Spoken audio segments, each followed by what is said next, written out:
itu di Indonesia terselesaikan dengan baik. Terlepas dari apapun, di negara lain di belahan Timur Tengah, problem itu belum selesai sampai hari ini. Konflik yang didasarkan pada spirit leluhurnya dulu berkonflik sampai sekarang terpelihara menjadi satu keyakinan yang satu sama lain memiliki keyakinan terhadap sebuah kebenaran yang diyakininya, dan proses negosiasinya sulit dilakukan, sehingga dari proses negosiasi yang sulit dilakukan selalu terjadi adalah konfrontasi. Nah, karena konfrontasi maka seluruh energi negaranya dibuat untuk satu kekuatan, yaitu memperkuat armada angkatan perang. Kenapa memperkuat armada angkatan perang? Karena kalau tidak memiliki kekuatan angkatan perang yang kuat, dia akan terancam. Kalaupun mereka tidak mampu memperkuat armadanya, maka harus punya cantolan ke Amerika, ke negara-negara lain. Oh ya. Nah, kita ini dari sisi bangsa sudah menyelesaikan seluruh itu semua. Selesai. Cerita orang Jawa nggak boleh kawin sama orang Sunda udah selesai. Bukan hanya kawin, jadi anggota DPRD di Jawa Barat boleh. Ya kan? Selesai, Pak. Hanya di Indonesia yang bisa ini. Nah, Indonesia yang belum selesai apa? Yang belum selesai adalah para pemimpin menyelesaikan janji politik pada rakyatnya, itu yang nggak selesai-selesai. Indonesia yang persatuan udah selesai, kebinekaan udah selesai, keragaman udah selesai, toleransi sudah selesai, sudah nggak ada masalah, nggak ada konflik.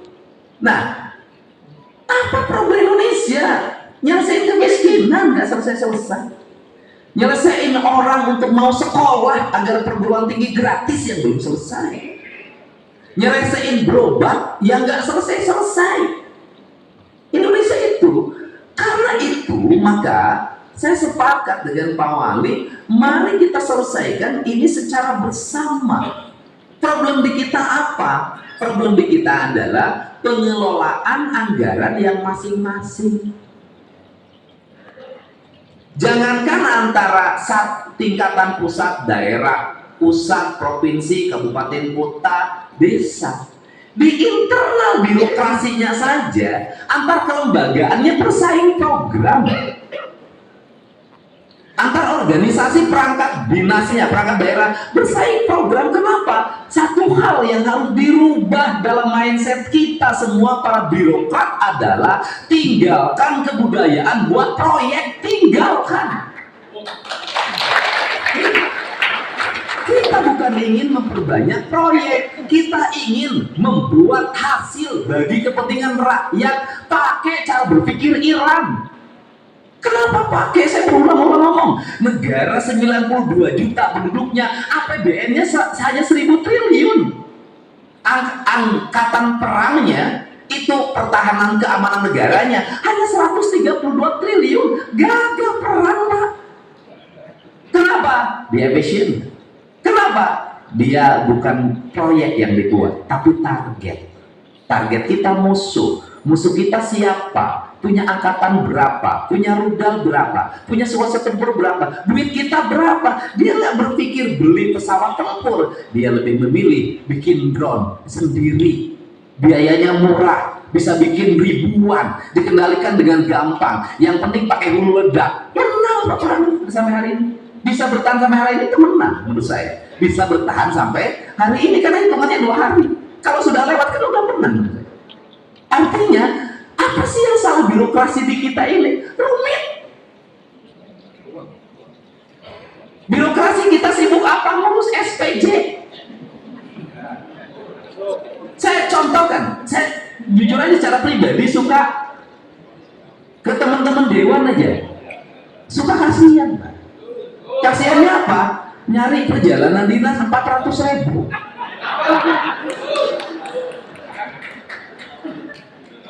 Pergi, Pak, tiket pesawat, kereta api, pendamping sekwan, kan kayak bodoh gitu ya. Nyari 400.000 untuk dapatin 400.000 menghabiskan 3 juta. Kalau saya sih pengennya kalau dibolehkan gubernur bikin SK, sudah aja taikin jadi tunjangan kesejahteraan dewan titik.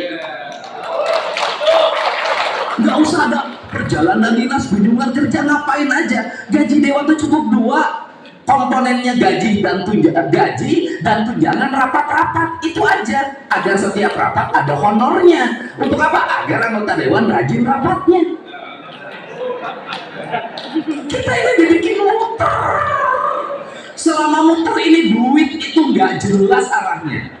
Maka saya jadi gubernur, saya lebih memilih nggak ngambil perjalanan dinas, ngapain pusing saya bilang. Udahlah, saya jalan sendiri aja. Nah, sehingga ketika saya memimpin dan Pak Wali ini mengarahkan, udah target kita produk, sudah target kita produk. Produk kita apa di Kota Bekasi? Bekasi bebas banjir, sudah. Gimana caranya? Makanya saya kalau ngomong Pak Wali nggak ngomong lagi kewenangan, enggak. Sikat. Kenapa? Kalau sudah banjir, Pak Wali nggak bisa ngomong gini, mohon maaf ya, itu yang meluber itu adalah punya BBWS, bukan punya kota. Kata rakyat, punya aing, ya siapa ya? Gak bisa, Pak. Kita hanya bayangin, urusan banjir nggak kelar-kelar. Kenapa? Karena selalu argumentasi yang keluar adalah ini kewenangan BBWS Menteri PU, ini kewenangan PSDA provinsi, ini kewenangan kota. Setiap banjir yang diomongin kewenangan. Saya selalu ngomong, udah kita beresin, sikat bro. Kenapa? Air nggak pernah milih. Mohon maaf ya, karena ini mah kewenangan BBWS, airnya akan keluar, kan nggak begitu. Saya tadi ngomong Pak Wali, udah ajar aja Pak Wali lah, sudah. Kenapa? Yang kedua, tidak terintegrasi. Kenapa? Hulu dan hilirnya masing-masing. Kabupaten Bogor punya program, Kota Bogor punya program, Depok punya program, Kota Bekasi punya program. Sehingga saya memanfaatkan potensi gubernur itu punya kemampuan mengorkestrasi anggaran daerah. Anggaran daerah harus mendapat persetujuan gubernur kalau ingin ditetapkan. Maka saya pakai otoritas itu. Saya baca, kamu pendapatan pajak kendaraan bermotornya sekian, kok anggaran jalannya sekian, balikin loh, saya nggak akan tanda tangan. Kamu retribusi sampahnya sekian, kok ini untuk layanan kebersihannya sekian, balikin lagi. Nah, tambang itu saya juga akan evaluasi itu tambang, pendapatan tambang sekian, harus balik ke desa penghasil tambang loh. Jangan sampai desa penghasil tambangnya tetap miskin, elitnya yang kaya. Nggak boleh, saya bilang. Nanti tambang hilang, rakyatnya harus sudah sejahtera, sekolahnya harus tinggi-tinggi. Jangan dibalik, daerah penghasil tambang yang kaya hanya elit lingkungannya saja, orangnya nggak sekolah. Nanti begitu tambangnya ditutup, rakyatnya kelaparan, nangis-nangis. Yang salah kenapa? Negara salah. Di Cirebon itu ada kasus, yaitu seorang sopir yang membawa tangki air jam 2:30 malam lewat rel kereta api, ketabrak. Masinisnya luka dan cacat seumur hidup. Sopirnya jadi tersangka. Saya itu langsung saya ketemu, telepon dirutnya, saya telepon Menhu, saya katakan masinis tidak salah, sopir tidak salah. Kenapa? Karena di Kabupaten Cirebon ada jalan kabupaten tidak dilengkapi oleh pintu pengaman kereta api yang harus dipidanakan pemerintah, bukan rakyat, bukan sopir. Kenapa? Karena pemerintahnya tidak nyiapin pintu pengaman kereta api. Nah, ini kan makanya saya berusaha untuk membebaskan. Nah, ini kan logika ini harus segera dikembangkan di kita, sehingga Bekasi apa? Satu, banjir. Nah, tahun pertama menjabat kan banjirnya tinggi. Tahun kedua kan surut. Tahun ketiga kering dong. Bagaimana? Tata ruangnya ubah. Udah, jangan terlalu terus-terusan ingin Bekasi banyak propertinya. Kenapa? Bikin indeks. Berapa luas wilayah Bekasi, harus berapa jumlah penduduknya. Nggak bisa. Itu Bandung overload. Kota Bekasi aku tetapin penduduk Bekasi itu harus sekian. Itu menurut hitungan ilmu lingkungan hidup.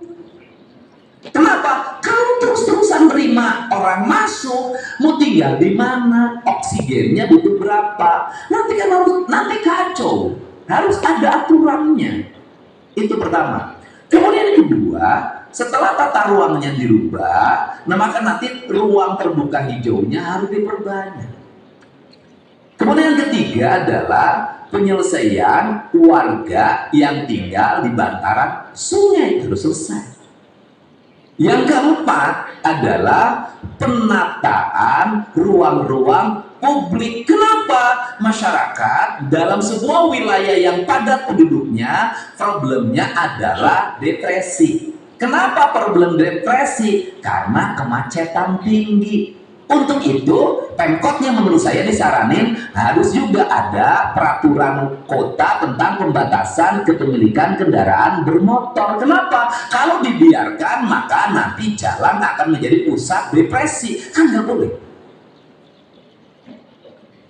Dari mana ini dilakukan? Loh, di negara maju gitu. Di Jepang, kalau mau beli mobil, maka persyaratannya harus izin wali kota. Wali kota boleh memberikan izin kepemilikan mobil kalau sudah punya garasi.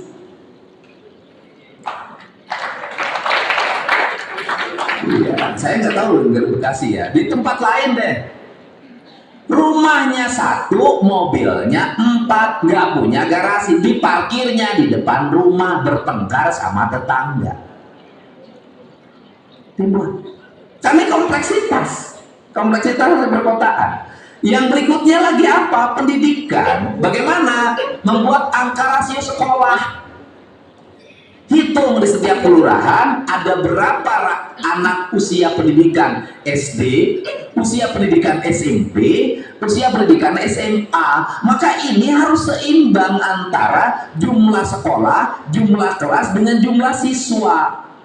Nah, yang terjadi di Kota Bekasi dulu, pemerintah provinsinya, ini Bapak waktu DPR, itu ngitung SMA berdasarkan kecamatan disamain dengan Tasikmalaya. Sehingga di kecamatan Tasikmalaya 2 SMA cukup. Iya, penduduknya 30.000. Kalau di Kota Bekasi harusnya 1 kelurahan 1 SMA. Kenapa? Penduduknya padat. Tinggal bagaimana, karena tanahnya mahal, harus programnya terintegrasi. Bagaimana? Sudah sekolah vertikal, SD, SMP, SMA, 1 bangunan ke atas. Itu cara.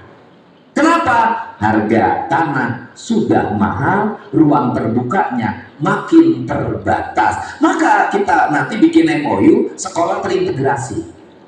Nah, ini yang dilakukan. Nah, kemudian yang terakhir adalah layanan kesehatan. Ini Pak Wali, saya nanti Kepala Bapeda akan menandatangani. Kita dengar aja.